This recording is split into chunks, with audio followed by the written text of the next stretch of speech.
Hello বন্ধুরা, আশা করছি তোমরা সবাই খুব ভালো আছো আর আমরাও খুব ভালো আছি।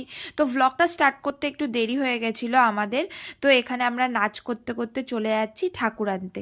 আর এটা হচ্ছে আমাদের এই যে প্রতীক সোনার, যে আমার কোলে দেখো রয়েছে নাচ করছে, এই প্রতীক সোনারই মানসিক পুজো, মানসিক কালীর পুজো। তো সেই জন্য আমরা নাচ করতে করতে চলে যাচ্ছি ঠাকুর আনতে। তো এই দেখতেই পাচ্ছ, এবার ঠাকুরটাকে আমরা ভ্যানে তুলে নিচ্ছি, তারপরে হচ্ছে আমরা আমাদের বাড়ির দিকে রওনা দিচ্ছি। আর এখানে নাচ করতে করতে যাচ্ছি, আর প্রতীক সোনা তো ঢাকের আওয়াজ শুনলেই নাচ করবে, মানে যে কোনো গানই হোক না কেন ও নাচ করবে আমাদের সাথে। তারপর আমরা বাড়ির সামনে চলে আসলাম, আর বৌদি এখানে বরণ করে নিচ্ছে। আর এইটা হচ্ছে প্রতীক সোনার মা। তো মা হচ্ছে বরণ করে নিচ্ছে এখন।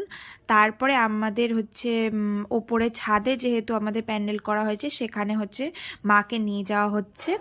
আর নিয়ে যেতে অনেকই কষ্ট হয়েছে, কারণ 3 তলার ওপরে ওঠাতে হয়েছে, অনেক অসুবিধা হয়েছিল। তারপরে নিয়ে গিয়ে ওখানে সব সাজানো গোছানো হলো। দেখতেই পাচ্ছ এখানে কত সুন্দর করে আমাদের জায়গাটা সাজানো হয়েছে, আলপনা দেওয়া হয়েছিল, সব কিছুই করা হয়েছিল। তারপর আমরা নিচে বসে বসে সবাই মিলে গল্প করছিলাম।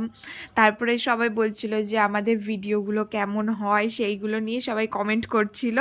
তো ভালোই লাগছিল শুনতে, এই সব কথাগুলো শুনতে খুব ভালো লাগে সবাই যখন বলে।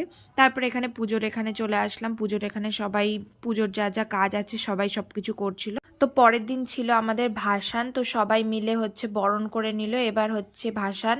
তো বিদায়ের পালা। তো মাকে তো কোনো সময় ভাসান দিতে ইচ্ছা করে না, মা আসলে সবারই খুব আনন্দ লাগে, কিন্তু ভাসান তো দিতেই হবে, এটা আমাদের রিচুয়ালস।